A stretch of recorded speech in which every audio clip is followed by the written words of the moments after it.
The average American will spend more than 75 grand on smartphones in their lifetime. With the pandemic keeping everyone's money tight these days, buying a new phone or a laptop may be the last thing you want to spend money on. So consumer expert Amy Davis is here with ways to make yours last longer. Amy? Yeah, guys, a new phone costs hundreds of dollars. And if you can delay that expense, why wouldn't you?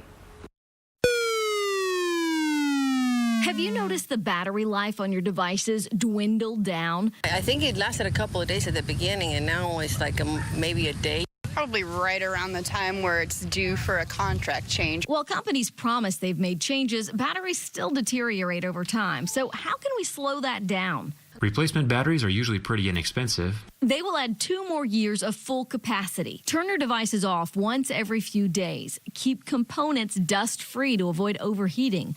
Not only should you clean off keyboards and phone ports, but open your computer and wipe the dust off the fans.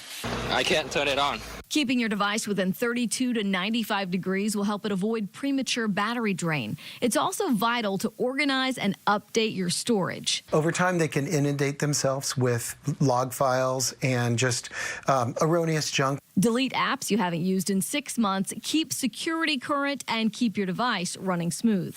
iPhone users can check their phone's battery health under Battery and Settings. If the capacity is under 60%, you may want to think about purchasing a new battery.